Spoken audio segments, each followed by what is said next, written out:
الحمد للہ وکفا وسلام علی عبادہ الذین اصطفیٰ لا سیما علی سید الرسل وخاتم الانبیاء وعلی آلہ الذین سلکوا علی طریق الہدی اما بعد فاعوذ باللہ من الشیطان الرجیم بسم اللہ الرحمن الرحیم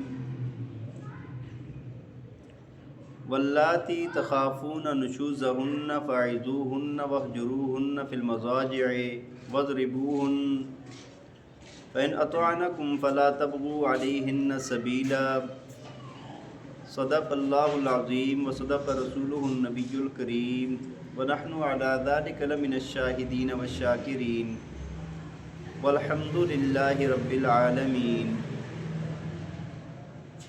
یا رب صلی وسلم دائما ابدا علی حبیبک خیر الخلق کلہم والحبیب الذی ترجى شفاعته لكل حول من الاحوال مقتحم رب اشرح لی صدری ویسر لی امری واحلل عقدۃ من لسانی یفقهوا قولی رب زدنی علما رب زدنی عملا سبحانک لا علم لنا الا ما علمتنا انک انت العلیم الحکیم۔ محبت اور شوق کے ساتھ درود پاک پڑھ لیں۔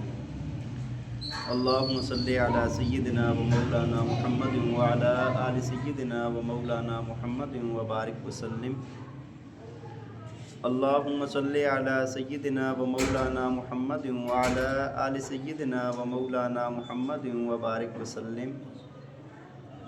اللہم صلی علی سیدنا و مولانا محمد وعلی آل سیدنا و مولانا محمد وبارک وسلم۔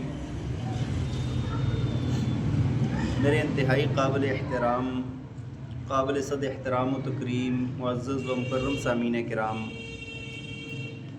گزشتہ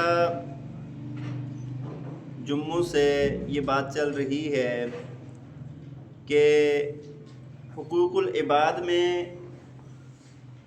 بہت زیادہ ایک حق ہے جس کا اللہ تعالیٰ نے قرآن میں تفصیل کے ساتھ تذکرہ فرمایا ہے، وہ ہے میاں بیوی کے حقوق۔ تو ان کے متعلق میں نے آپ کو بات عرض کی تھی کہ خاوند کے بھی حقوق ہیں، بیوی کے بھی حقوق ہیں، ایک دوسرے کے حقوق ادا کرتے ہیں تو دنیا کی زندگی گزر جاتی ہے اچھے طریقے سے، اور اگر حقوق ادا نہیں کرتے تو دنیا کے اندر بھی مشکلات ہیں اور آخرت میں بھی مشکلات ہوں گی۔ تو یہ بات تفصیل کے ساتھ میں آپ کے سامنے عرض کر چکا ہوں۔ ایک بات اور ہے کہ خدا نخواستہ بیوی اگر نافرمان ہے، بیوی کیا ہے؟ یہ چونکہ ہمارے معاشرتی مسائل ہیں اور اللہ تعالیٰ نے یہ خود قرآن میں بیان فرمائے ہیں، ان کو سمجھنے کی ضرورت ہے۔ چونکہ میں نے آپ کو عرض کیا تھا کہ میاں بیوی اگر یہ اچھے ہیں تو ان کی اولاد اچھی ہوگی، اولاد اچھی ہے تو خاندان اچھا ہوگا۔ اگر میاں بیوی اللہ کے حکم کو ماننے والے ہیں، اللہ کے حکم کی پاسداری کرنے والے ہیں، اولاد کے اندر وہ بات منتقل ہوگی، اور اگر اولاد میں منتقل ہوئی تو پھر یہ بات آگے خاندانوں میں جائے گی، تو اچھائی پھیلے گی اس سے۔ اور اگر خدا نخواستہ برائی ہوئی تو برائی کبھی یہی ہے کہ اگر والدین میں ہے، اگر وہ آپس میں بدتمیزی کرتے ہیں، لڑتے جھگڑتے ہیں، ایک دوسرے کے حقوق ادا نہیں کرتے، اولاد بھی وہی سیکھے گی، آگے سے خاندان بنیں گے وہ بھی ایک دوسرے سے یہی سیکھیں گے۔ تو اللہ تعالیٰ نے قرآن میں ان باتوں کو کھول کر بیان کیا ہے۔ تو بات یہ عرض کر رہا تھا کہ اگر کوئی میاں بیوی ہیں اور بیوی نافرمان ہے، بیوی کیا ہے؟ بہت سارے لوگ ہوتے ہیں شکوہ کرتے ہیں یار بیوی نافرمان ہے تو کیا کریں اب؟ بھائی اللہ تعالیٰ نے نا قرآن پاک میں بیوی کو سمجھانے کے 4 طریقے بتائے ہیں۔ سورہ نساء کے اندر 5ویں پارے کے اندر اللہ تعالیٰ نے 4 طریقے بتائے ہیں۔ اگر انسان کوشش کرے، اس پر عمل کرے تو انشاءاللہ یہ زندگی آسان ہو جائے گی۔ طریقے کیا بتائے ہیں؟ ایک تو یہ بتایا، فرمایا کہ شروع میں فرمایا واللاتی تخافون نشوزہن، فرمایا کہ وہ بیویاں جن سے خوف ہے کہ یہ نافرمانی کریں گی، نافرمان ہیں، نافرمان بیویاں ہیں، فرمایا کہ فاعظوہن، ان بیویوں کو نصیحت کرنی ہے۔ ان بیویوں کو کیا کرنی ہے؟ کیا کرنی ہے جی؟ نصیحت کرنی ہے، سمجھانا ہے۔ اچھا، نصیحت تو تقریباً سارے ہی لوگ کرتے ہیں، سمجھاتے ہیں، لیکن ان کو یہ پتہ نہیں ہوتا کہ نصیحت کرنی کیسے ہے، سمجھانا کیسے ہے۔ بعض دفعہ نصیحت کرنے سے وہ بات پہلے جتنی ہوتی ہے اس سے بھی زیادہ بگڑ جاتی ہے۔ آپ نے دیکھا ہوگا بہت سارے لوگ ایسے ہوتے ہیں، نصیحت کے بعد جھگڑا بڑھ جاتا ہے۔ وجہ اس کی یہ ہوتی ہے کہ بھائی نصیحت کرنے کا طریقہ نہیں آتا، نصیحت کرنے کا طریقہ نہیں آتا۔ تو بیگم کو نصیحت تو کرنی ہے، اس کو سمجھانا تو ہے، اس کو واعظ تو کرنا ہے، لیکن واعظ کا طریقہ بھی آنا چاہیے کہ بھائی بیگم کو واعظ کرنا کیسے ہے۔ ہم لوگ چونکہ اس بات سے خالی ہوتے ہیں، اس وجہ سے اس کا نقصان ہو جاتا ہے۔ ایک بات تو پہلی بات یہ ذہن میں رکھیں، آپ بیوی کو جب نصیحت کرنی ہے نا، تو آپ نے ایک بات اپنے ذہن کے اندر فٹ کر لینی ہے کہ یہ بھی انسان ہے۔ یہ بھی کیا ہے؟ یہ بھی کیا ہے؟ کیا ہے بھائی؟ انسان ہے۔ اب انسان سے غلطی ہوگی یا نہیں ہوگی؟ انسان ہے نا یار، ہم بھی انسان ہیں، وہ بھی انسان ہے، غلطی ہم سے بھی ہو جاتی ہے، غلطی اس سے بھی ہو جائے گی، یہی ہوتا ہے نا۔ لیکن عمومی طور پہ کیا ہوتا ہے کہ مرد چاہتا ہے کہ مجھے بیوی ملے تو فرشتہ ہو، اور بیوی یہ چاہتی ہے کہ مجھے خاوند ملے تو وہ فرشتوں والی صفات اس کے اندر پائی جائیں۔ بھئی ایسے نہیں ہو سکتا، یہ انسان ہے، کمی پیشی آتی رہے گی زندگی میں۔ جب آپ اس کو انسان سمجھ کر اور جس سے خطا ہو جاتی ہے وہ سمجھ کر جب آپ ڈیل کریں گے تو انشاءاللہ آسانی ہوگی۔ اور دوسری چیز یہ ہے، آپ اس کی قربانی کو دیکھیں، بیوی کی قربانی کو دیکھیں کہ بیوی جو آپ کے گھر میں آئی ہے نا، وہ ایسی نہیں آئی، دیکھو وہ کسی کی بیٹی تھی یا نہیں تھی، ماں باپ نے اس کو لاڈ پیار سے بڑا کیا یا نہیں کیا، وہ دیکھیں بچی تھی، جوان ہوئی، پڑھی لکھی ہے یا نہیں پڑھی لکھی، گھر کے کام کاج سیکھے، سب کچھ کیا، جب جوان ہو گئی تو اس کے بعد شادی کر کے دے دیا اس کو۔ اب شادی کر کے دے دیا اس کو اور اس کے کوئی پیسے بھی لیے جاتے ہیں؟ بھائی یہ رواج تھوڑا ہی ہے کہ بھائی شادی کر کے کسی اگر لڑکی کو دیا جائے تو اس کو یار یہ کوئی بھینس بکری ہے کہ اس کا اتنے کروڑ دے دو، اتنے لاکھ دے دو، یہ چیزیں تو نہیں ہوتی نا۔ آج کل چل رہے ہیں مطالبات آپس میں کرتے ہیں جو ناجائز ہیں، وہ زیادہ جتنے پڑھے لکھے بن رہے ہیں اتنا ہی زیادہ ایک دوسرے کے لیے مشکلات پیدا کریں۔ شریعت نے کوئی ایسی پابندی نہیں لگائی، شادی کر کے دے دیتے ہیں۔ اب مجھے آپ ایک بات بتائیں، اس نے نا، اس لڑکی نے جو بچی شادی کر کے آئی ہے، اس نے اپنے ماں باپ کو بھی چھوڑ دیا ہے جن کے ساتھ وہ بچپن سے پیدا ہوئی اور جوان ہو گئی ہے، اس نے اپنے بہن بھائیوں کو بھی چھوڑ دیا ہے، اس نے اپنی رشتہ داری کو بھی چھوڑ دیا ہے، وہاں پر اس کی دوستیں سہیلیاں ہیں ان کو بھی چھوڑ دیا اس نے، وہ ساری چاہتیں ختم کر کے نا آپ کے پاس آ گئی اور یہاں پر آ کے وہ خدمت پہ لگ گئی ہے۔ گھر کی وہ چاہے جتنی مرضی لاڈلی ہو، یہاں پر آ گئی اور وہ کھانا بھی بنائے گی، ناشتہ بھی بنائے گی، کپڑے بھی دھوئے گی، عمومی طور پہ جو کام ہوتے ہیں وہ سارے کرے گی۔ الحمدللہ۔ تو اب انسان سوچے یار کہ اس نے سب کچھ چھوڑ کے نا، اتنی رشتوں کی قربانیاں دے کے، اتنا سب کچھ کر کے آ کے میری خدمت میں لگ گئی، اگر کوئی چھوٹی موٹی کمی ہو گئی تو مجھے بھی انسان بننا چاہیے، ہو جائے گی نا یار۔ یہی میں آپ کو بات، بھائی اتنی زیادہ اچھائیاں اس کے اندر موجود ہیں، اتنی زیادہ خیریں اس کے اندر موجود ہیں، اتنی زیادہ قربانیاں اس کی موجود ہیں۔ وہ ایک بندے کی میں نے بات سنی، مجھے بڑی اچھی لگی، کافی پرانی بات، کہ وہ کہنے لگا، کہتے ہیں یار دیکھو ہماری صحت جتنی بھی ہے نا، ہم جو جتنا بھی باہر بن ٹھن کے جاتے ہیں، جو صحت کا دار و مدار ہے وہ سارا بیوی کے ہاتھ میں ہے۔ اب آپ دیکھیں کہ آپ جو صاف ستھرے ہو کر جمعہ کی نماز پڑھنے آئے ہیں، کپڑے پریس کر کے دیے ہیں، تو عمومی طور پہ امکان یہی ہے کہ گھر والی نے کر کے دیے ہوں، ہاں جی۔ یا پھر اس کے بعد کیا ہوتا ہے کہ آپ کے جتنا کھانا پینا ہے، آپ کا جتنا سکون کا ذریعہ ہے، آپ کے بستر ہے، آپ نے لیٹنا ہے، آرام کرنا ہے، وہ ساری چیزیں جتنی بھی ہیں نا مرد کما کر لاتا ہے، لیکن اس کی سکون کا ذریعہ، اس کی صحت کی جو ضامن ہے نا وہ بیوی ہے۔ اب وہ ساری زندگی خدمت کرتے ہوئے، اس کی صحت کا خیال کرتے ہوئے، پھر اس کے بعد وہ بچے پیدا کرے، یہ ساری چیزیں نا سب کچھ کرتے ہوئے بچوں کے ساتھ بھی خدمت کر رہی ہے، تو بھائی اس کی اتنی زیادہ قربانیاں ہیں، اتنی زیادہ اچھائیاں ہیں، اب اگر کوئی غلطی ہو جائے نا تو اس کو سائڈ کرنا چاہیے، نہیں کرنا چاہیے۔ اسی وجہ سے اللہ تعالیٰ فرماتے ہیں نا فَإِن كَرِهْتُمُوهُنَّ فَعَسَىٰ أَن تَكْرَهُوا شَيْئًا وَيَجْعَلَ اللَّهُ فِيهِ خَيْرًا كَثِيرًا۔ اللہ تعالیٰ فرماتے ہیں اگر بیوی تمہیں اس کی کوئی عادت اچھی نہیں لگتی، بری لگتی ہے، فرمایا کہ ممکن ہے کہ اللہ تعالیٰ نے اس کے اندر تمہارے لیے بہت ساری خیریں رکھی ہوں۔ تو بھائی ہوتا یہ ہے کہ جب میں آپ کو بات یہ عرض کر رہا تھا کہ جب اس کے اندر اگر کوئی بات اس کی اچھی نہیں لگ رہی یا کسی چیز سے آپ کو تنگی ہے تو یہ سوچیں کہ یار اس کے ساتھ اچھائیاں کتنی زیادہ آ گئی ہیں۔ پہلی تو نصیحت کرتے ہوئے، نصیحت کرنے سے پہلے یہ بات اپنے ذہن کے اندر رکھنی ہے۔ اب جب نصیحت کریں گے نا، اب نصیحت کا انداز الگ ہوگا۔ اور دوسری بات، بیگم کو اگر نصیحت کرنی ہے تو اس کے ساتھ نا نصیحت کا انداز ایسا نہیں ہونا چاہیے جس طرح استاد کر رہا ہے، ہاں جی، یا جس طرح کوئی مالک غلام کو کر رہا ہے نصیحت، یہ والا سٹائل نہیں ہونا چاہیے۔ اس کے ساتھ جو انداز ہونا چاہیے وہ نرمی والا ہونا چاہیے، پیار محبت والا ہونا چاہیے۔ اس انداز کے اندر طنز نہ ہو، اس کے اندر کوئی اس کی ذات پر کوئی بات، حرف نہ کسا جائے، کوئی بات نہ کی جائے اس کی ذات پر۔ انبیاء دعوت دیتے ہیں، کیسے دیتے ہیں جی؟ انبیاء جب دعوت دیتے ہیں، نبی جب دعوت دیتے ہیں، آپ نے کتابوں میں پڑھا ہوگا نبی علیہ السلام اور انبیاء دعوت دیتے رہے نا لوگوں کو، خیر کی، اچھائی کی، دین کی، ایمان کی دعوت دیتے رہے۔ تو دعوت دینے کا انداز کیسا ہوتا تھا؟ کیا ایسے ہوتا تھا کہ جس طرح بھائی ہم لوگ نصیحت کرتے ہیں گھر والی کو؟ تو انداز جو ہے نا وہ داعیانہ ہونا چاہیے بندے کا، نصیحت کا انداز، اس کے لہجے کے اندر مٹھاس ہونی چاہیے، اس کے لہجے کے اندر طنز اور تشنیع نہیں ہونی چاہیے۔ تو عمومی طور پہ نقصان کس بات سے ہوتا ہے کہ نصیحت تو کر رہے ہوتے ہیں لیکن اس کے اندر طنز کر رہے ہوتے ہیں، اپنی بڑائیاں، اپنی اچھائیاں اور اس کے نقص بیان کر کے سامنے رکھ کے سب کچھ نا پھر نصیحت کرتے ہیں۔ ایسے نصیحت کدھر کام کرے گی یار؟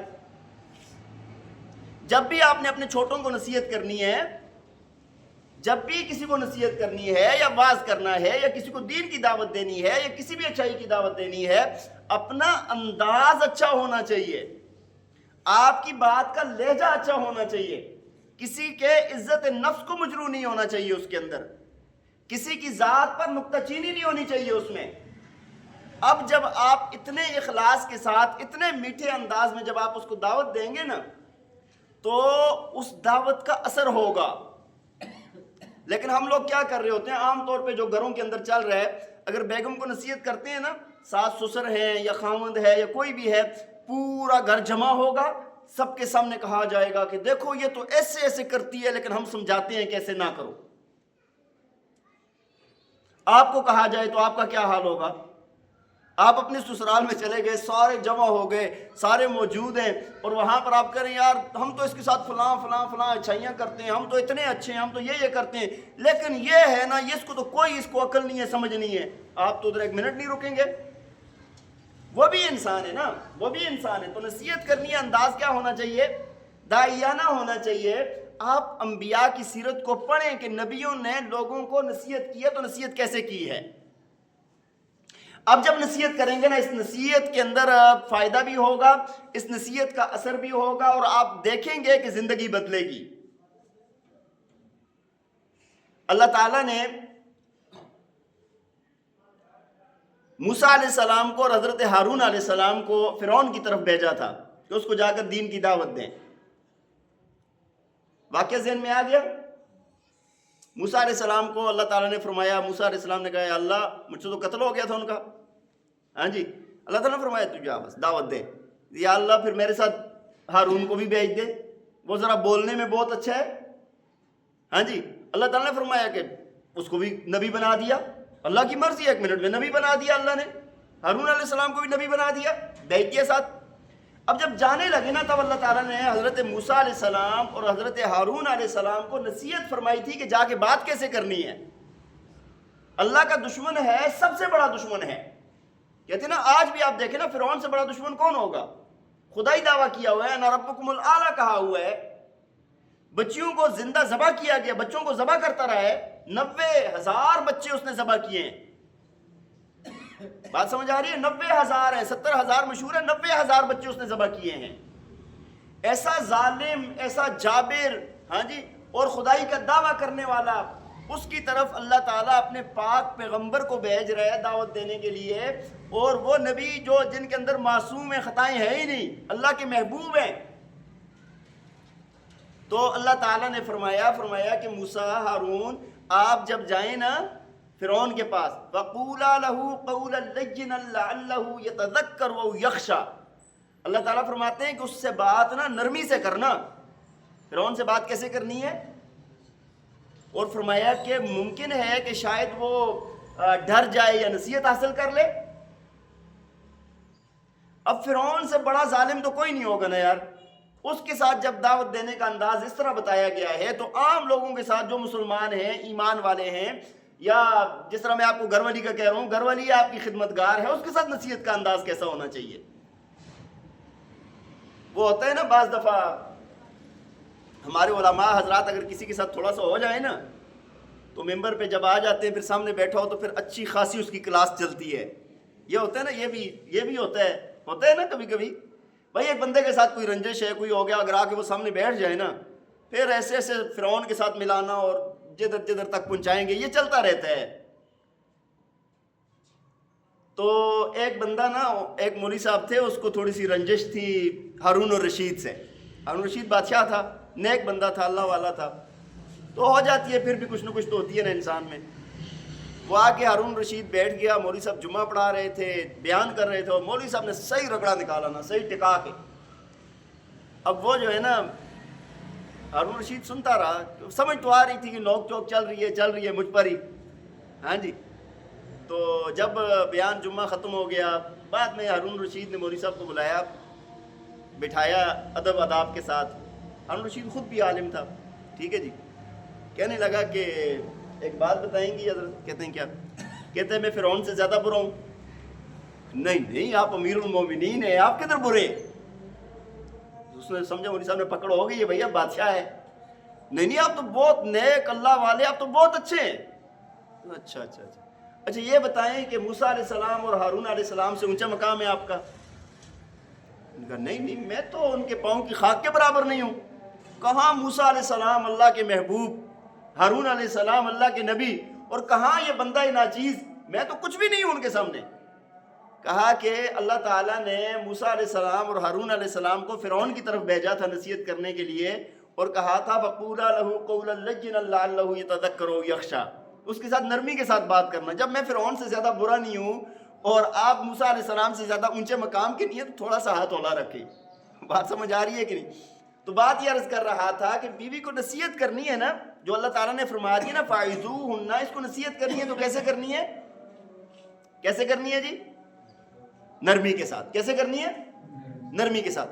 اور ایک بات اور ہے کہ جب بیوی نافرمان ہے اور آپ نے اس کو نصیحت کرنی ہے، اللہ نے نصیحت کا حکم دیا ہے، اس کے لیے دعا کرنی ہے۔ پہلے نصیحت کرنے سے پہلے کیا کرنی ہے؟ دعا کرنی ہے۔ یا اللہ میں تو کچھ بھی نہیں ہوں، آپ کے ہاتھ میں ہدایت کے خزانے ہیں، یا اللہ یہ اگر اس کے اندر نافرمانی ہے، یا اللہ اس کو ہدایت دے دے۔ تو اللہ تعالیٰ نے نافرمان بیوی کو سمجھانے کے جو 4 طریقے بتائے ہیں، اس میں سے پہلا طریقہ کیا ہے؟ فَاعِظُوهُنَّ، اس کو کیا کرنا ہے؟ نصیحت کرنی ہے۔ لیکن نصیحت کا سٹائل، انداز میں نے آپ کو بتا دیا ہے کہ نصیحت کرنی ہے تو کرنی کیسے ہے۔ بات سمجھ آ رہی ہے کہ نہیں؟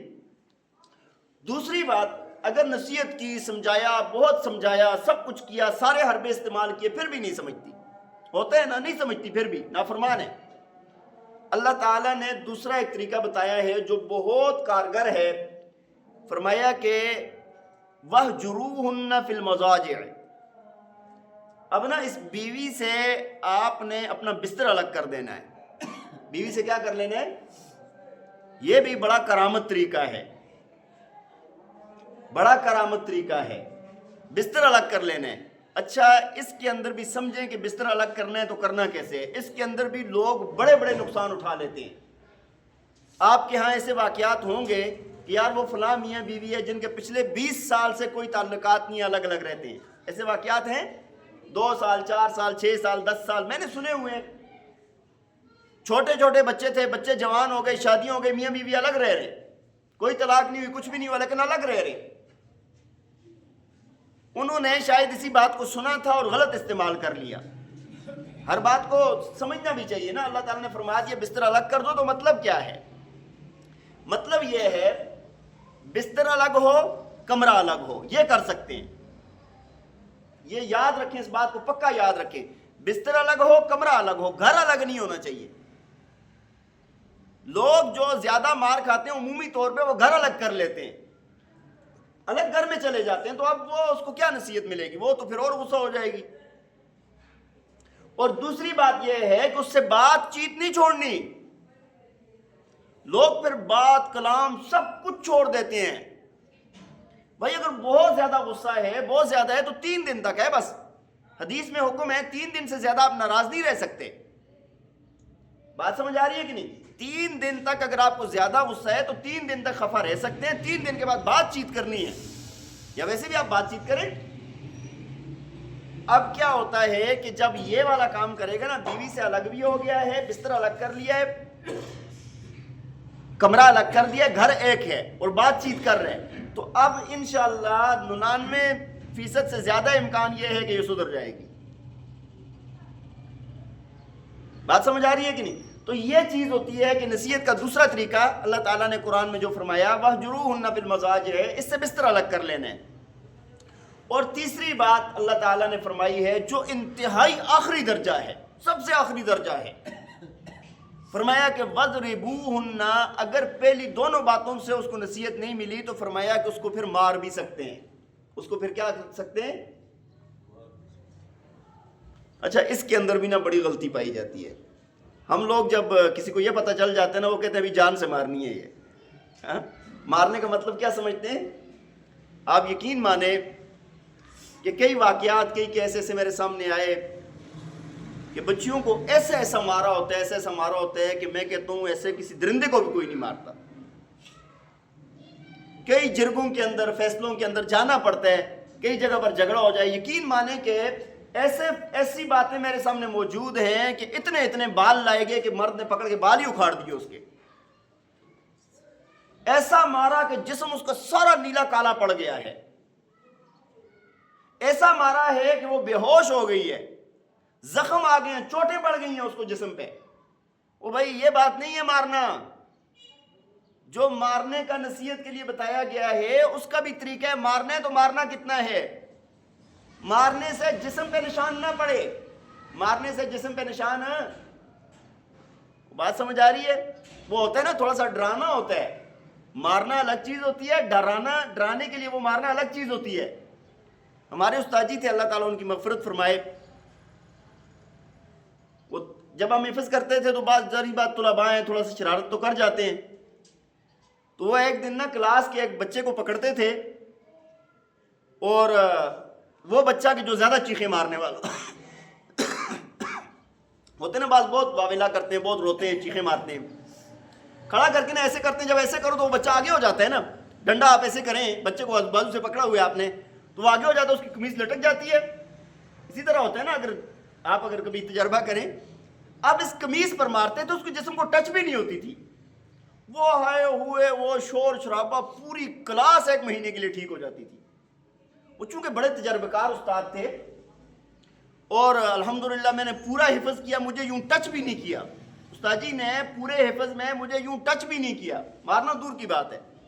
لیکن بعض دفعہ طلباء کی نصیحت کے لیے تو وہ جو ڈرانا ہوتا ہے نا، استاد جو کرتے تھے، استاد جی جو کرتے تھے، وہ والا کام ہونا چاہیے، نہ کہ دوسرے کو صحیح اپنا جو ہے دشمنی نکالنے والا مارنا ہوتا ہے. یہ کام نہیں ہے. اللہ تعالیٰ نے بیوی کو آپ کا غلام نہیں بنایا. آپ 2 افراد کو اللہ نے جوڑا ہے، ایک کو اللہ نے اس پر نگہبان بنا دیا ہے، وہ ذمہ داری پالے گا. لیکن ایسے نہیں ہے کہ وہ اب آپ کے ہاتھ میں آئی ہے تو بس وہ آخری درجے کی جو ہے نا گنہگار ہو گئی ہے اور آپ کی غلام بن گئی ہے. ایسی بات نہیں ہے. اس کا حساب کتاب بھی اللہ نے لینا ہے، آپ کا حساب کتاب بھی کس نے لینا ہے؟ اللہ نے لینا ہے. اللہ تعالیٰ نے یہ ایک رشتہ جوڑنے کے لیے یہ والے انداز جو ہے نا فرمائے ہیں. تو اب نصیحت کے لیے تیسری بات فرمائی ہے کہ وَاضْرِبُوهُنَّ، اس کو مار سکتے ہیں آپ. اور نبی علیہ السلام کی واضح حدیث موجود ہے، منہ پر نہیں مارنا، منہ پر نہیں مارنا، منہ پہ تھپڑ نہیں مارنا. تو مارو بھی اور نشان بھی نہ پڑیں. ہاں جی، یہ والی نصیحت ہے. تو اور دوسری چیز یہ بھی یاد رکھیں کہ نبی پاک صلی اللہ علیہ وسلم کی 9 ازواج مطہرات تھی جب آپ دنیا سے تشریف لے گئے. تمام ازواج مطہرات کی یہ گواہی ہے کہ نبی علیہ السلام نے کبھی بھی کسی بیگم پر بھی ہاتھ نہیں اٹھایا. دیکھیں آپ بات سمجھ آ رہی ہے کہ نہیں؟ تو بھائی مارنے کا یہ مطلب نہیں ہے کہ اس کو یہ بات سمجھ آ گئی جو میں کرنا چاہ رہا ہوں. ہاں اتنا ہی رکھنا ہے، اس سے آگے نہیں جانا. یہ بھی جس کے ساتھ آپ نے یہ پہلے 2 طریقے استعمال کر لیے ہیں، تیسرا طریقہ آخری حد ہے، یہ آخری حد ہے. اور میں نے آپ کو پہلے بھی بتایا تھا نا کہ غصے کو تھوڑا سا کنٹرول کیا کریں. غصے پر میری کئی مرتبہ آپ سے گفتگو کر چکا ہوں. غصے کو کنٹرول کیا کریں. ایک واقعہ چھوٹا سا آپ کو سنا دیتا ہوں، قرآن کا واقعہ ہے تو شاید بات اچھی سمجھ آئے. صدیق اکبر رضی اللہ تعالیٰ عنہ کو جانتے ہیں؟ ہاں جی، کون ہے؟ خلیفہ اول، صحابی رسول، امت میں سب سے اونچے مقام والے. ہاں، اور نبی علیہ السلام کے یار. اللہ تعالیٰ نے ان کے حق میں قرآن نازل کیا. اللہ تعالیٰ نے فرمایا کہ 8 کے 8 دروازے اس کو جنت کے 8 دروازے اس کو پکاریں گے جنت کے. ہاں جی، نبی علیہ السلام کے ساتھ ہوگا، حوض کوثر پہ بھی ساتھ ہوں گے. قبر سے جب اٹھیں گے نبی علیہ السلام تو فرمایا کہ دائیں طرف ابو بکر ہوگا، بائیں طرف عمر ہوگا. ہاں، ایسے انسان ہیں جن کو دنیا کے اندر اللہ کے پاک پیغمبر نے اتنی زیادہ بشارتیں دی ہیں. ان کی بیٹی ہیں حضرت عائشہ رضی اللہ تعالیٰ عنہ، جو نبی پاک صلی اللہ علیہ وسلم کی زوجہ محترمہ ہے، تمام مسلمانوں کی ماں ہیں، تمام مسلمانوں کی. اور اللہ تعالیٰ نے مقام اور مرتبہ اتنا بڑا عطا فرمایا ہے. ان پر تہمت لگ گئی، منافقوں نے ان پر کیا لگا دی؟ تہمت لگا دی. اللہ تعالیٰ نے ان کی پاکی میں قرآن کے اندر 2 رکوع نازل فرمائے ہیں. اللہ تعالیٰ نے 2 رکوع نازل فرمائے ہیں قرآن میں. جس طرح بی بی مریم پہ تہمت لگی تھی نا، اللہ تعالیٰ نے حضرت عیسیٰ علیہ السلام کو بچپن میں بولنے کی طاقت دے دی. انہوں نے گواہی دے دی کہ یہ پاک ہیں، اللہ کے حکم سے ہوا ہے. یہاں پر اللہ تعالیٰ نے 2 رکوع قرآن کے اندر سورہ نور کے اندر نازل فرمائے ہیں اور ایک ایک بات کھول کے بیان کر دیا کہ یہ جھوٹے ہیں، فراڈیے ہیں، جھوٹ بولا ہے انہوں نے، وہ پاک باز ہیں. وہ کہتی تھی اما عائشہ رضی اللہ تعالیٰ عنہ، یہ فرماتی ہوتی تھی، کہا کہ اللہ تعالیٰ نے نا جب بی بی مریم پہ تہمت لگی ہے نا تو فرمایا کہ ان کے حق میں اللہ نے بچے سے گواہی دلوائی ہے. حضرت عیسیٰ علیہ السلام گود میں بچے تھے نا جب گواہی دی. فرمایا کہ جب مجھ پر منافقوں نے تہمت لگائی ہے تو فرمایا کہ میرا رب خود بول پڑا ہے، میرا رب خود بول گیا ہے. 2 رکوع نازل کر دیے ہیں قرآن میں، کتنے اونچے مقام کیے ہیں. تو یہ جب تہمت لگی تھی نا، اس تہمت کے اندر منافقین کی باتوں میں حضرت مصطح رضی اللہ تعالیٰ عنہ بھی آ گئے تھے اور انہوں نے بھی کوئی بات کر دی تھی. اور وہ صدیق اکبر رضی اللہ تعالیٰ عنہ کے بانجے تھے. بات سمجھ آ رہی ہے؟ بانجے بھی ہیں لیکن پکے مسلمان ہیں. لیکن جس طرح ہوتا ہے نا، منافق لوگ باتیں کر رہے تھے تو انہوں نے بھی کوئی بات کر دی، ان کی باتوں میں آ گئے ہیں. پکے مسلمان ہیں، منافق نہیں ہیں. اور صدیق اکبر رضی اللہ تعالیٰ عنہ کے بانجے ہیں اور ساتھ نا آپ رضی اللہ تعالیٰ عنہ ان کو بہت زیادہ دیا بھی کرتے تھے. ان کا خیال مطلب جس طرح صدیق اکبر رضی اللہ تعالیٰ عنہ مالدار تھے تو ان کو مال دولت بھی اور ان کا خیال بھی رکھا کرتے تھے. اب جب ہو بھی بانجا اور اس کے ساتھ بہت زیادہ احسان بھی ہوں، وہ بھی اگر غیروں کے ساتھ مل جائے دکھ ہوگا کہ نہیں ہوگا؟ بندہ سوچے نا، دکھ ہوگا کہ نہیں ہوگا؟ دکھ ہوا نا. تو صدیق اکبر رضی اللہ تعالیٰ عنہ نے قسم کھا لی، فرمایا کہ آج کے بعد نا میں اس کے ساتھ کوئی کسی قسم کا تعاون نہیں کروں گا. اس کے ساتھ میں کوئی کسی قسم کا تعاون ہے. اب چونکہ اللہ کی نظر میں تو وہ سچے مسلمان ہیں، بس ہوگی غلطی، غلطی سے بات ہو گئی ہے، توبہ کر لی کہ اللہ غلطی ہوگی مجھ سے، منافقوں کی باتوں میں آ گیا.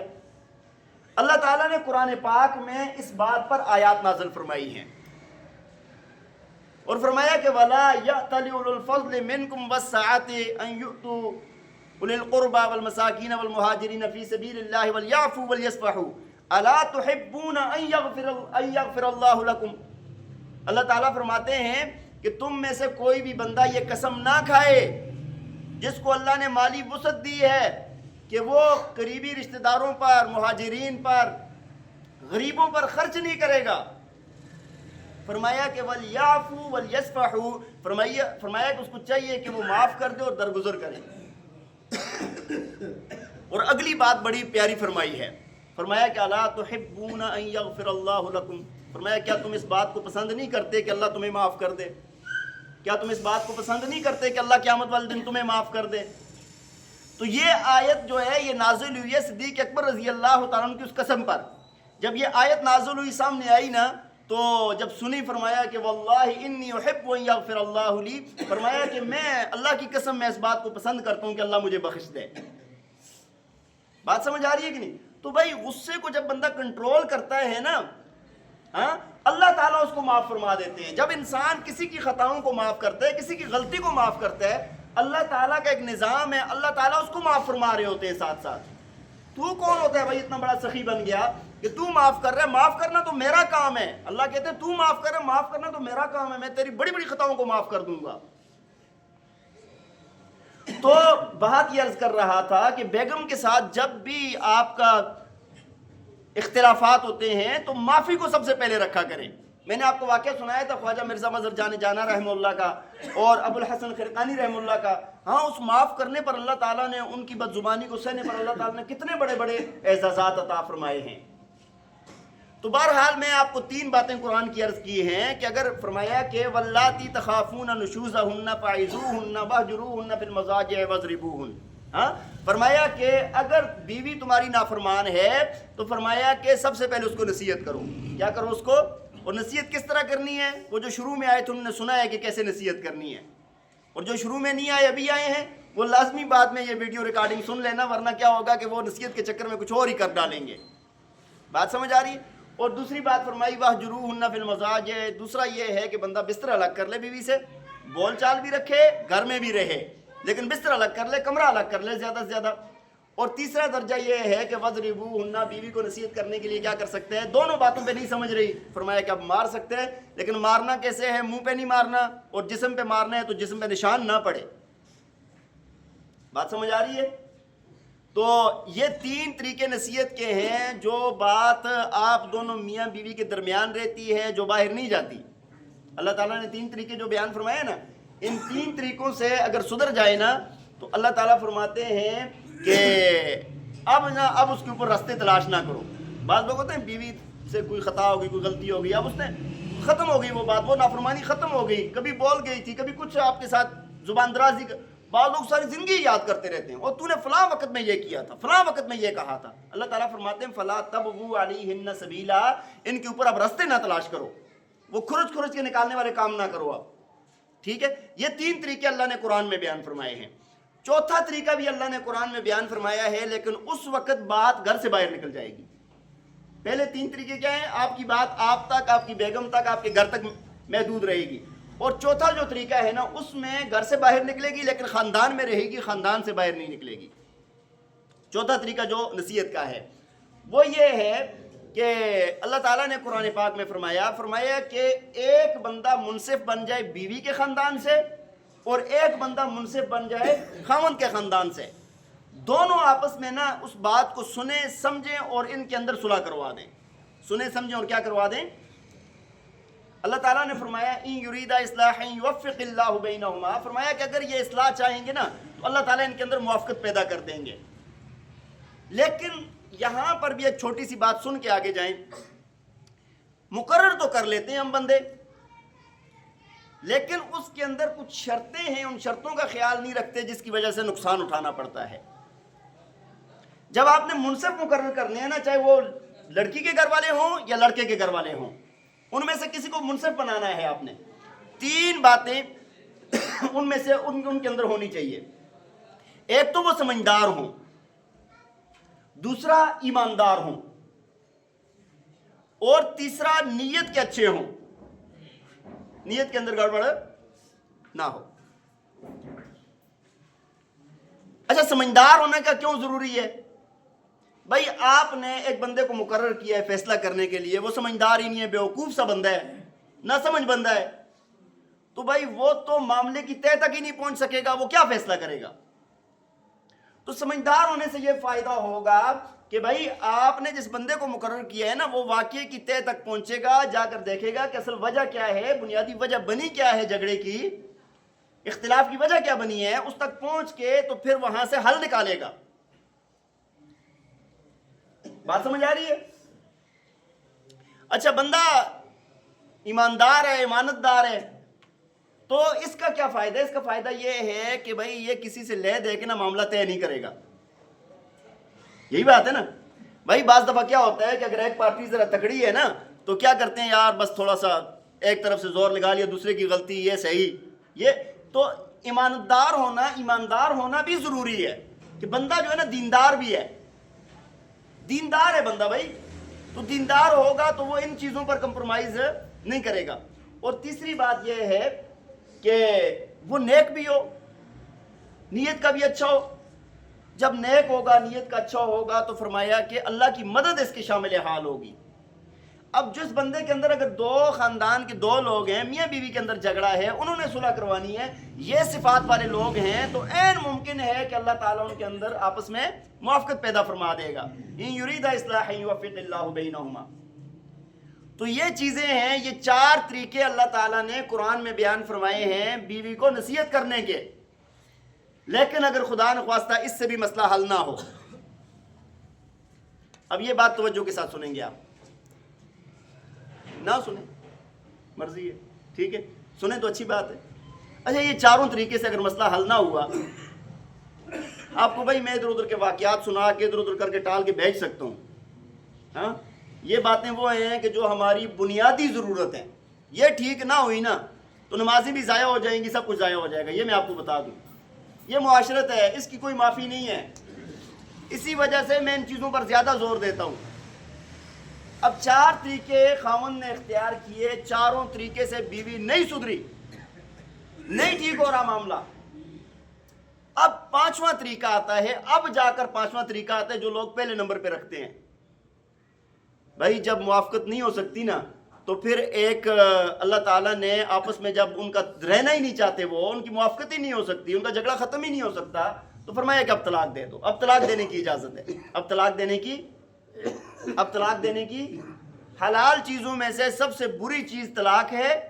لیکن جب زندگی نہیں چل سکتی آگے، بھائی آپس میں چل ہی نہیں سکتے، تو آخری حل ہے نا طلاق دے، کہ وہ لڑکی بھی برباد ہو جائے، لڑکا بھی برباد ہو جائے، اس سے بہتر نہیں ہے کہ طلاق ہو جائے۔ بات سمجھ آ رہی ہے؟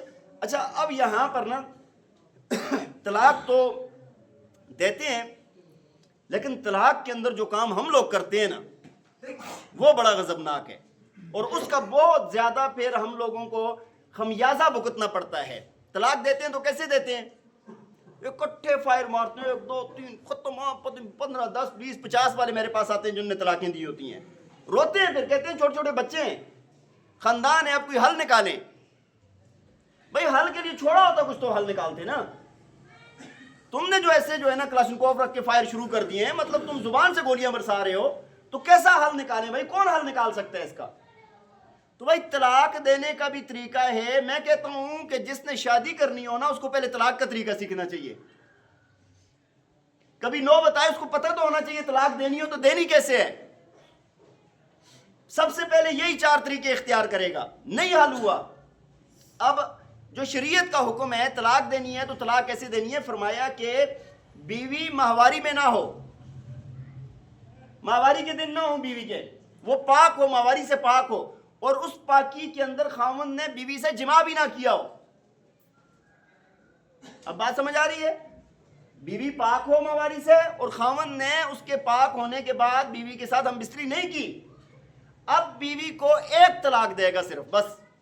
کتنی طلاقیں دے گا؟ کتنی طلاقیں دے گا بھائی؟ کب دے گا بتائیں ذرا مجھے، آپ کے ذہن ادھر ادھر ٹینشنوں میں ہے میرا خیال ہے۔ ماہواری سے پاک ہو اور اس میں خاوند نے ہم بستری نہ کی ہو، یہ سنت طلاق اگر دینے کا طریقہ ہے جو شریعت نے بتایا، اس کا طریقہ یہی ہے۔ اور اب اس کو دے گا تو 1 طلاق دے گا یا 10 12 دے گا؟ 1 طلاق دے گا۔ یار بیوی 1 سے بھی طلاق ہو جاتی ہے، ہمارے یہاں تو پتہ نہیں کیا رواج، سمجھتے ہیں کہ یار اس کے بغیر طلاق ہو جاتی ہے۔ بھئی 1 طلاق سے بھی ہو جاتی ہے، لیکن اب اس کا فائدہ کیا ہے؟ مثال کے طور پہ طلاق دے دی، آپس میں نہیں دل جڑا، بھائی آپس میں ایک دوسرے کو نہیں رکھنا چاہتے، کچھ بھی نہیں ہے، بچوں کی بھی بچے بھی پرواہ نہیں ہے، چلو جو مرضی ہو جاؤ، ہوتے ہیں نا اس طرح، کہتے ہیں ہمیں کوئی پرواہ نہیں ہے، جاؤ بس ٹھیک ہے ختم. تو ٹھیک ہے 3 ماہواریاں گزرے گی، بیوی گئی ختم، تم نئی جگہ شادی کرو، وہ بھی اپنی جگہ شادی کرے، بات ختم ہو گئی ہے، بات ختم ہو گئی ہے. لیکن خدا نخواستہ جس طرح طلاق دے کے اسی وقت میرے پاس روتے ہوئے آتے ہیں، یا دارالفتہ آپ کبھی چلے جائیں کسی دارالفتہ میں، اس میں کیا حالت ہوتی ہے، لوگ اس طرح کے 50-100 بندہ ہر بڑے دارالفتہ میں آ رہا ہوتا ہے، رو رہے ہوتے ہیں، میاں بیوی دونوں، چھوٹے چھوٹے بچے رو رہے ہوتے ہیں ساتھ کہ بھائی یہ کس کے پاس جائیں. اب اگر خدا نخواستہ بچوں کا احساس ہو گیا اس کو کہ یار بچے ہیں رل جائیں گے، خاندان ہے، خاندانوں کا آپس میں اتنا بڑا جھگڑا بن جائے گا، یا ایک دوسرے کی محبت ایسی ہے کہ اس وقت غصے میں کہہ تو دیا لیکن اب رہ نہیں سکتے ایک دوسرے کے بغیر. اب کیا ہے کہ بھائی 3 مہینوں کے اندر اندر صرف یہ کہہ دے کہ بھائی تجھے میں بیوی بنا کے رکھنا چاہتا ہوں، بس ضرورت ہی نہیں ہے کس چیز کی، اس کی بیوی ہے یہ. بہتر یہ ہے کہ 2 گواہ بنا لے، کہ بہتر یہ ہے کہ 2 گواہ بنا لے کہ بھائی میں نے بیوی کو ایک طلاق دی تھی لیکن میں اس کو دوبارہ رکھنا چاہتا ہوں. جس طرح طلاق کا سب کو پتہ چلے، آپ کے رجوع کا بھی پتہ چل جائے. 3 ماہواریوں کے اندر اندر یہ آسان طریقہ ہے، آپ کی بیوی ہے، بچے رہیں، بس کسی حلالے کی کسی چیز کی ضرورت نہیں ہے. لیکن 3 ماہواریاں گزر گئی، اس وقت تک احساس نہیں ہوا. اب اس کے بعد جا کے مشکلات شروع ہوئی ہیں، اب یاد آنی شروع ہوئی ہے، بچوں کی فکر، بہت ساری فکریں آ گئی. تو اب آپ نے صرف نکاح کرنا ہے، کوئی حلالہ نہیں ہے، کچھ بھی نہیں ہے، صرف کیا کرنا ہے. شریعت میں آسانی ہے کہ نہیں ہے؟ ہم لوگ خود پر خود ظلم کرتے ہیں. اب ایک طلاق دی، 3 ماہواریوں کے اندر رجوع کر لیا تو ٹھیک ہے، نہیں کیا تو 3 مہینے کے بعد ساری زندگی 10-20 سال کے بعد صرف آپ نے نکاح کرنا ہے، بس نئے مہر کے ساتھ نکاح کرنا ہے. اچھا پھر کیا ہوتا ہے کہ آپ نے نکاح کر لیا، آپ نے نہیں، کسی نے، وہ جو بندہ تھا ٹھیک ہے جو اس نے نکاح کر دیا واپس، یا رجوع کر لیا. اب 1 سال 2 سال 4 سال 10 سال گزرے، پھر آپس میں لڑ رہے ہیں، پھر ایک دوسرے کے ساتھ وہی چیزیں پہلے والی چل رہی ہیں. پھر وہی 4 طریقے قرآن والے اختیار کرنے، فَاعِذُوهُنَّ وَاهْجُرُوهُنَّ فِي الْمَضَاجِعِ وَاضْرِبُوهُنَّ، ہاں، اور حکم بنانا ہے، ہاں، 4 طریقے اختیار کی، نہیں سدھر رہی. اب پھر ایک طلاق دینی ہے، اس پاکی کے اندر ہو اور اس پاکی کے اندر جمع نہ کیا ہو. اگر اس بات کو شریعت کے صرف اس نقطے کو ہی دیکھ لینا، پاکی کے اندر ہو اور پاکی کے اندر جمع نہ کیوں، میں کہتا ہوں کہ 90% طلاقیں تو ایسے ہی رک جائیں گی. غصہ اسی وقت ہوتا ہے بھائی، اسی وقت ہوتا ہے غصہ، کہتے ہیں ابھی ختم کرو سب کچھ، یہ ہاں دلم دلوم کرتے ہیں لوگ. وہ ایک بندے نے مجھے بات بتائی کہ کسی موٹیویشنل نے بتائی تھی، تو وہ آگے مجھے بتا رہا تھا، بڑی اچھی مجھے بات لگی کہ ہوتا ہے انسان کے ساتھ. کہتے ہیں کہ انسان کے اندر نا 3 ذہن ہوتے ہیں. ایک ہوتا ہے کہ وہ نہیں ہوتا، کیا کہتے ہیں، مگرمچھ والا ذہن، جو کہتا ہے سب کچھ ملیا میٹ کر دوں. ہاں، کہتے ہیں جو لوگ قتل کرتے ہیں یا طلاقیں دیتے ہیں یا یہ بڑے کام کرتے ہیں، کہا کہ اس وقت ان کا ذہن وہ مگرمچھ والا ہوتا ہے. سب کچھ، وہ کسی کا نقصان فائدہ نہیں سوچتے، وہ سب کچھ ختم کر دیتے ہیں. وہ کس کا ذہن ہے؟ مگرمچھ کا، ختم کرو. اور دوسرا یہ ہے کہ جانوروں والا ذہن ہوتا ہے، عام جانوروں والا ذہن ہوتا ہے، کچھ سوچ تو ہوتی ہے لیکن بندہ اپنا نقصان کرے. اور تیسرا ذہن ہوتا ہے انسانوں والا. یہ انسانوں والے ذہن کے متعلق فرمایا جا رہا ہے، جو سوچتا سمجھتا ہے، جو اچھائی برائی کی تمیز کرتا ہے. تو بھائی یہاں پر جب دوسری بار پھر اتنے سب کے بعد اس نے طلاق دی، پاکی کے اندر دی، اور ایک طلاق دی، اور اس پاکی کے اندر اس نے جمع نہیں کیا تھا، دوسری بار بھی ہو گئی. اب اگر درمیان میں احساس ہو جاتا ہے تو واپس لے آؤ، رجوع ہے صرف 3 مہینے کے اندر. 3 مہینے گزر جاتے ہیں، اس کے بعد صرف تجدید نکاح ہے. اچھا اس کے بعد بھی خدا نخواستہ وہ آئی، پھر 2 سال 4 سال 10 سال 20 سال گزارے، اس کے بعد پھر لڑائی جھگڑا شروع ہو گیا، پھر وہی قرآن والے 4 طریقے اختیار کرنے ہیں. نصیحت کرنی ہے، بستر الگ کرنا ہے، ہلکی پھلکی مار سکتے ہیں، نشان نہ پڑے جسم پہ اور چہرے پہ نہ مارے، اور خاندان کے 2 لوگ حاکم بنا کے، منصف بنا کے ان سے فیصلہ کروا لیں. 4 طریقے اختیار کیے، نہیں سدھری، اب پھر ایک طلاق دینی ہے. لیکن اب معاملہ بڑا گڑبڑ ہے. اب جب تیسری طلاق دے گا نا، بڑے سوچ سمجھ کے دے. اب شریعت نے ادھر آ کے اس کو روک لیا. اب اگر طلاق دی نا، اب یہ تیرے پاس نہیں آئے گی، دوبارہ آئے گی تو پھر دوسرے خاوند سے شادی ہوگی، شادی ہونے کے بعد طلاق ہوگی تو اس کے بعد آئے گی. آج کل جو لوگ کہتے ہیں نا یار یہ مولوی لوگ جو ہے نا انہوں نے ایسا کر دیا، نہیں، مولوی لوگ ایسا نہیں کر رہے، کر خود رہے ہیں، لگا رہے ہیں مولویوں کے متھے. بات کہتے ہیں نا 3 طلاقیں نہیں ہوتی، فلاں نہیں ہوتا، فلاں نہیں ہوتا، سارے پھنسے ہوئے ہیں. بھائی قرآن نے 3 کو 3 کہا ہے، حدیث نے 3 کو 3 کہا ہے، یہ بات یاد رکھیں. جہاں پر اللہ تعالیٰ نے قرآن میں طلاق کا تذکرہ کیا ہے نا، وہاں پر فرمایا طلاق مرتان فامساک بمعروف او تسریح باحسان فرمایا طلاقیں 2 مرتبہ ہیں، اگر اس کے بعد آپ چھوڑنا چاہتے ہو اچھے طریقے سے چھوڑ دو یا اچھے طریقے سے رکھ لو. لیکن اگلی آیت میں اللہ نے فرمایا کہ اگر اس کے بعد بھی طلاق دینا، فرمایا کہ اب ان کے لیے حلال نہیں ہے کہ جب تک یہ دوسرے خاوند کے ساتھ شادی کر کے واپس نہ آئے. بعض لوگ کہتے ہیں مولویوں نے بےغیرتی نکال دی. نہیں، مولویوں نے بےغیرتی نہیں نکالی، یہ وہ بندہ جو کر رہے ہیں نا وہ بےغیرتی کے کام وہ کر رہا ہے. بات سمجھ آ رہی ہے؟ اس وجہ سے بھائی جو آپ کو طریقہ بتایا گیا ہے اس کو سیکھیں بھی، بچوں کو بھی سکھائیں. کسی بچے کی شادی اس کو سکھائیں کہ یار طریقہ یہ ہوتا ہے زندگی گزارنے کا. بہرحال بات لمبی ہو گئی لیکن فائدے سے خالی نہیں ہے. تو پوری بات کا خلاصہ یہ ہے، پوری بات کا خلاصہ 1 منٹ کے اندر آپ کو عرض کرتا ہوں کہ بھائی جب میاں بیوی میں لڑائی ہو، اختلاف ہو، آپس میں نہ بن رہی ہو تو کیا کرنا ہے؟ جو شروع سے بیٹھے ہوئے ہیں بتائیں جی کیا کرنا ہے؟ سب سے پہلا کام کیا کرنا ہے؟ نصیحت کرنی ہے. نصیحت نرم والی، ہاں نبیوں والی نصیحت کرنی ہے، طنز نہیں کرنے. دوسرا کام کیا کرنا ہے جی؟ ہاں جی، بستر اپنا کمرہ الگ کر لیں یا بستر الگ کر لیں لیکن گھر الگ نہیں کرنا، بات چیت نہیں چھوڑنی. اور تیسرا کام کیا کرنا ہے؟ شاہ صاحب نے وہ کنڈی اٹھائی ہے. تیسرا کام یہ ہے کہ اگر پھر بھی نہ مانے تو وضربو ہننا، لیکن مارنے کے اندر آپ کو بتایا گیا ہے کہ چہرے پہ نہیں مارنا، اللہ کے پاک پیغمبر نے فرمایا. اور ساتھ کیا فرمایا کہ جسم کے اوپر نشان نہ پڑے. ہلکا پھلکا بالکل ڈرانے والا کام ہو، مارنے والا. مارنے سے مطلب یہ ڈرانا ہے صرف، بس ہلکی نصیحت کرنی ہے. یہ بھی نہ ہو تو چوتھا کام کیا کرنا ہے جی ہاں دونوں لڑکی کے خاندان کا بھی ایک بندہ ہو سمجھدار دیندار بندہ ہو اور ایک لڑکے کے خاندان کو آپس میں وہ صلح کروا لے. 4 کام ہو گئے. اگر چاروں نہ ہوں تو پھر کیا کرنا ہے؟ ہاں کس وقت دینی ہے جی؟ اس وقت دینی ہے جی جبکہ اس کی مہاری کے بعد پاکی ہو، ہاں اور اس کے بعد اس باقی میں جمع نہ کیا ہو تو یہ 1 طلاق دینی ہے اب. ٹھیک ہے. اس کے بعد آگے والی پوری بات میں نے آپ کو بتا دی ہے کہ بھائی اگر پھر دوبارہ ملنا چاہتے ہیں، جڑنا چاہتے ہیں تو رجوع ہو سکتا ہے. 3 مواریاں گزر گئی تو تجدید نکاح ہو سکتا ہے. آگے بھی اسی طرح تینوں طلاقوں کا یہی مسئلہ ہے، میں نے آپ کو بتا دیا ہے. اللہ تعالی ہمیں سمجھنے کی توفیق عطا فرمائے. وآخر دعوانا ان الحمدللہ رب العالمین.